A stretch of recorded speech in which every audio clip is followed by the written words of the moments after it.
Close your eyes and remember this truth. You do not need to fight, chase, or struggle for what is already yours. The moment you desired it and imagined it clearly, it was created. Your only task now is to trust that unseen forces are working, rearranging, aligning every detail with perfect precision. You must let go, not in fear, but in faith. Let go of the how, the when, the who. These are not your domain. Your domain is the state, the inner assumption that your desire is already real, because it is. You are not waiting for the universe. The universe is waiting for you to finally rest in the knowing, to relax into the reality you've already constructed with your imagination. So let it go.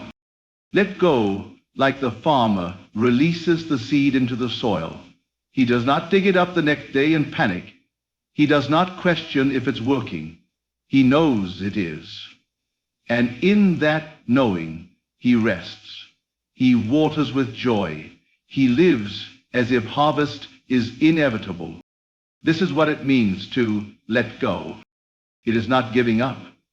It is giving over to the invisible power that shapes worlds, that respond to the unseen assumptions of your heart. You've already imagined it. You've already felt it. It is already yours. So now, live from it. Smile today, as if you received the message confirming your desire. Walk today as if everything is aligning. Speak today as if there is no delay, because in truth, there isn't. You don't need to do more. You need to trust more. You don't need to figure it out. You need to relax and know it's done. The evidence may not yet be seen, but it is felt. That calm assurance within you, that is the sign that peace is power. Trust that the bridge of incidents is forming. Trust that the exact right moment is being orchestrated. Trust that nothing has been missed. Nothing is broken and nothing is late. All is well. So now, let your shoulders relax. Let your heart soften. Let your mind rest in the awareness that the infinite has already answered. The door has been opened. Now walk through it with stillness, with grace, and with unwavering faith. You are already living the life you imagined, and the world is about to catch up. Imagination is not a mere daydream or idle fantasy. It is the very foundation of all creation. Everything you see in your world, every relationship, every opportunity, every experience was once unseen, once imagined. Before the house was built, the architect imagined it. Before the book was written, the writer saw it in their mind. Before the love appeared, someone dreamed of it, felt it, and lived it internally before it ever arrived. Imagination is the original act. It is the blueprint from which your reality is molded. The outer world is simply a mirror, faithfully reflecting the inner images held with conviction. What you consistently accept as true within will eventually express itself without. The law does not fail, it only follows. You may believe that action creates results, and while action plays its part, it is always secondary. The root is the unseen cause, and that cause is imagination. Imagination operates in quiet power, in the stillness of your own consciousness. It is there in the silence where you create, not by effort, but by assumption, by feeling it real. Every time you imagine, with intensity, with belief, you plant a seed, whether it is fear or faith, abundance or lack, joy or sorrow. Whatever you imagine persistently becomes your world. You don't attract what you want, you attract what you are. And what you are is the sum total of your inner imaginal act. To imagine is to participate in divine creation. You are shaping substance when you think from your desire rather than of it. When you see yourself as already having, already being, already living what you once sought, you collapse time and invite the experience into form. It is not magic, it is law. It is your divine inheritance to imagine and see it made flesh. So do not wait for outer circumstances to change before you believe. Believe first, and the circumstances will bend to that belief. That is how imagination creates reality. It is not a question of if, but only of what you are imagining, and how faithfully you are holding it within. Living in the end means dwelling in the state of your fulfilled desire, mentally and emotionally, as if it were already your present reality. It is not about hoping, wishing, or trying. It is about knowing. When you live in the end, you no longer identify with lack, separation, or waiting. You identify only with the experience of already having, already being. Your inner world becomes the place where the dream has already materialized, regardless of what the outer world may currently reflect. This mental positioning is not a passive fantasy. It is a deliberate shift of identity. You no longer think of the desire, you think from it. You see the world not from the eyes of someone who hopes to be wealthy, loved, healthy, or successful, but from the eyes of one who already is. Everything in your mind reorients itself. Your inner conversations change. Your feelings align. Your reactions transform. Because you are no longer reacting from the old self, but responding from the version of you who has already received. This inner movement is what shapes reality. Outer facts may not yet conform, but your new self-concept begins to radiate. You are sending out a signal, not through words or effort, but through being. And reality, like a mirror, cannot help but reflect the identity you are embodying. Living in the end requires discipline of thought and imagination. It means refusing to be swayed by appearances and choosing instead to remain faithful to the unseen truth you have assumed. You don't check the 3D world for evidence. You don't ask when it will happen. You know it has already happened in the only place that matters, within. And because it has happened within, it must express itself without. This state is not forced. It is natural when you accept your desire as already yours. You go about your day carrying the feeling that the desire is no longer something ahead of you. It is part of your identity now. You are no longer seeking, you are expressing. Every act, thought, and emotion flows from the assumption of fulfillment. This is the true meaning of faith, not blind belief, but inner embodiment. You become the person who already lives in the outcome you once longed for. And in time, the world around you catches up to the world within you. The feeling is the secret, because it is the bridge between the invisible and the visible, the imagined and the real. Feeling is not just emotion, it is acceptance. It is the signal that tells the subconscious mind this is true. When you feel something to be real, you impress it upon the deeper layers of your being, and that impression begins to express itself in form. You may speak affirmations, visualize scenes, or repeat desires over and over, but if they are not accompanied by the appropriate feeling, they will remain ineffective. The subconscious does not respond to words. It responds to feeling. It is the emotional charge behind a thought that determines whether or not it takes root. If you say, I am wealthy but feel lack or fear, the dominant feeling is what is accepted and reproduced. This is why assumption must carry the emotional tone of fulfillment. Not only do you think from the end, but you feel from the end. You embody the satisfaction, the peace, the relief, the joy, as if what you desire is already yours. That feeling is the magnet, the creative force. It aligns your energy, your beliefs, and your actions with the reality you have imagined.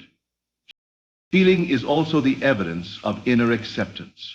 When something feels natural, it no longer requires effort. It becomes your dwelling place, your default state, and the world around you begins to organize itself to reflect that state, often in unexpected and effortless ways. To feel is to consent. When you assume the feeling of the wish fulfilled, you are saying yes to its reality, yes to its presence, yes to its inevitability. You stop looking for proof and begin to live from the internal proof of your own felt experience. That is what creates change.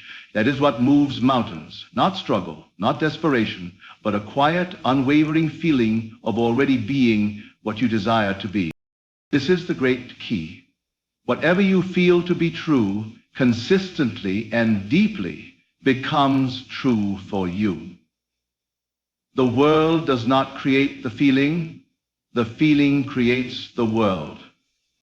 Detachment from the how is the release of mental strain, the surrender of control over the process by which your desire will manifest. It is understanding that your only responsibility is to clearly define the what, the end result, and to assume the feeling of its fulfillment.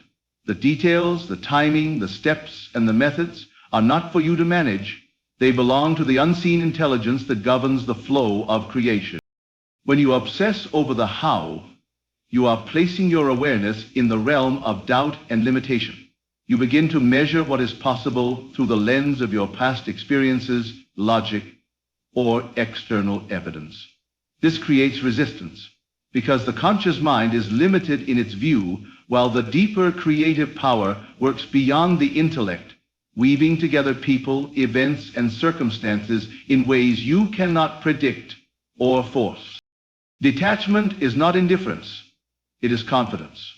It is the quiet inner certainty that what you have imagined is already real in the unseen, and therefore must become visible in its perfect time.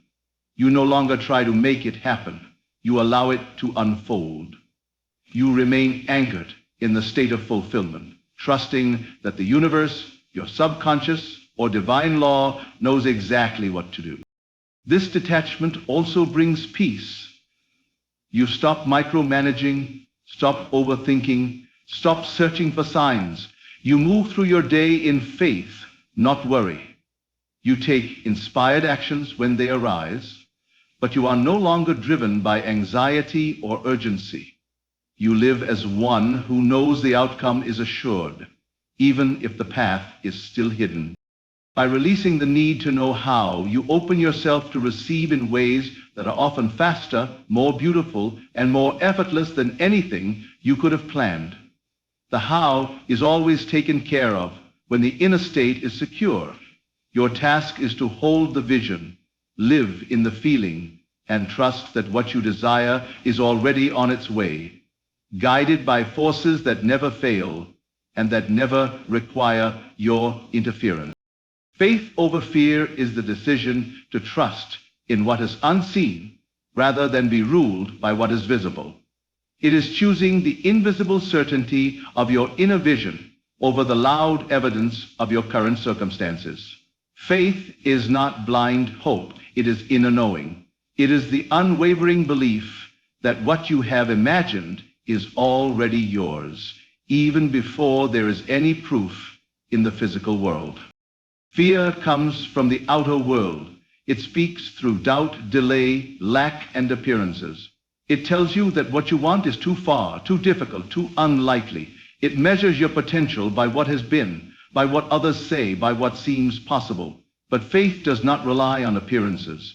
Faith speaks from the end. It says it is already done. It anchors you in the reality of your desire, even when everything around you seems unchanged. When you choose faith, you align with the creative power within. You move in silence and confidence. You understand that the feeling of assurance is more powerful than any action taken in fear. Faith brings calm, clarity, and a sense of certainty that transcends logic. It allows you to walk through storms with a still heart, knowing that the outcome is already set. Fear weakens the connection to your imagined reality. It causes you to second guess, to waver, to contradict your assumptions. It feeds your mind with questions. What if it doesn't happen? What if I fail? But every time you return to faith, you silence those questions. You return to the truth that your inner world is the cause, and your assumption is the creative act. Faith does not need to see the steps. It rests in the feeling that all is unfolding perfectly. It allows you to relax, to detach, to live in the end without needing constant reassurance. Fear clings to the external, looking for signs. Faith generates signs by its very presence. It knows that the moment you imagine, the universe begins to move, even if you cannot yet perceive it. Choosing faith over fear is choosing creation over reaction. It is choosing to believe that you are the operant power and that nothing outside of you has the final say. Fear may whisper, but faith remains unshaken. It does not need proof. It is the proof. Persistence in assumption means remaining loyal to the inner reality you have chosen, regardless of outer appearances or temporary conditions. It is the continued embodiment of the state of the wish fulfilled, the unwavering decision to dwell in the feeling of already having, being, or experiencing what you desire. This persistence is not about force or struggle. It is about steadiness, a calm, repetitive return to the truth you have assumed within. When you persist in an assumption, you make it your new identity. You begin to think, feel, and act from it as if it were already a fact, even when circumstances contradict it, even when doubts arise, even when nothing seems to be changing. You do not abandon your inner vision. You hold it quietly, faithfully, knowing that your inner state is the seed and the outer world is the soil in which it must grow. This persistence is the difference between fleeting hope and true manifestation. A single moment of assumption can create an effect, but it is persistence that sustains and solidifies that effect. It is like watering a planted seed. You do not plant it once and walk away. You continue to nurture it, even before you see the first sprout. In the same way, you must persist in the inner feeling, the mental picture, the assumption that what you desire is already so. Persistence is not repetition for the sake of it. It is repetition with faith, with conviction, with feeling. Every time you return to the end state, every time you reaffirm your assumption, you impress it more deeply upon the subconscious until it becomes your dominant vibration. And the subconscious, being impersonal and faithful, will reflect that dominant assumption into your world. The outer world may offer resistance, delay, or even the appearance of opposition, but none of that matters when you understand the law. Those appearances are echoes of old beliefs and must fade away if you do not give them new life through attention.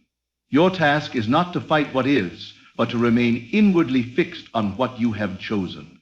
To persist in assumption is to know that your reality is formed from within, and that what you consistently assume must harden into fact.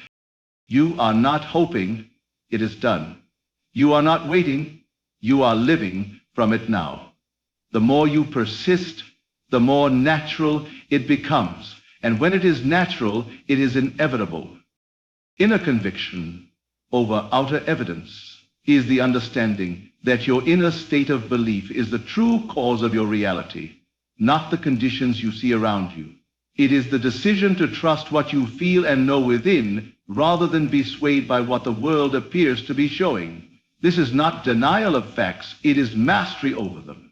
It is recognizing that facts are changeable shadows cast by consciousness, and consciousness is always moved by what you assume to be true.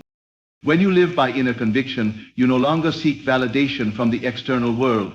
You do not look to circumstances to confirm whether your desire is working or coming. You stop measuring progress by what you see and begin measuring it by what you believe. You choose to feel that it is done, even if nothing seems to support that feeling, because you understand that the outer world is always lagging behind. It reflects the past assumptions, the previous beliefs, not the present moment of creation. This conviction is a quiet power. It is not loud or boastful, but steady and rooted. It allows you to move with grace in situations that used to cause fear or doubt. When things seem unchanged, you are unmoved, because you are no longer reacting from the old version of yourself. You are responding as the person who already has what they desire. And because you are that person internally, the outer must eventually mirror that shift. Outer evidence can often tempt you back into limitation. It will try to convince you that nothing is happening, that you're stuck, that your desire is impossible. But when you hold to your inner conviction, you transcend that illusion. You understand that creation does not begin outside. It begins in imagination, in feeling, in silent certainty. And when the inner world is set, the outer world has no choice but to align. Letting go into love, not doubt, means releasing your desire into the feeling of complete trust, warmth, and inner certainty, instead of fear, anxiety, or second-guessing. When you let go into love, you are surrendering your imagined reality with the knowing that it is already yours. You are no longer holding on with tension, waiting, or begging for proof. You are releasing it into the very vibration that allows it to flow back to you, ease, joy, and belief. Doubt is resistance. It arises when you look to the outer world for validation, when you search for signs and try to force timing. Doubt causes you to question what you've already created in imagination. It disrupts the energy, causes you to oscillate between belief and disbelief, and weakens your inner conviction. But love does the opposite. It strengthens your state. Love says, I trust the process. I know this is done. I feel safe allowing it to unfold. Letting go is not the abandonment of desire. It is the release of tension around it.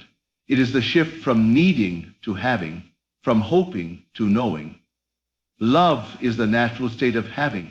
When you imagine from the end and saturate yourself in the feeling of fulfillment, love arises automatically. You feel whole, you feel aligned, you are no longer seeking, you are expressing. You are no longer asking. Love is presence. It holds no desperation, no fear of lack. It doesn't demand answers. It feels peace in the silence. It doesn't need to rush because it knows that all is already unfolding perfectly. When you let go into love, you stop analyzing, stop controlling, and begin allowing. You return to your natural state, one of connection, ease, and creation. And from this state, what you desire comes not as a surprise, but as a natural reflection of the love you've already become within. Letting go into love means choosing inner security over outer noise. It means staying in the warmth of the imagined experience, even if reality hasn't yet shifted. You fall in love with the vision. And that love is what keeps it alive, nurtures it, and calls it forth. You don't let go because you've given up. You let go because you already know it's yours.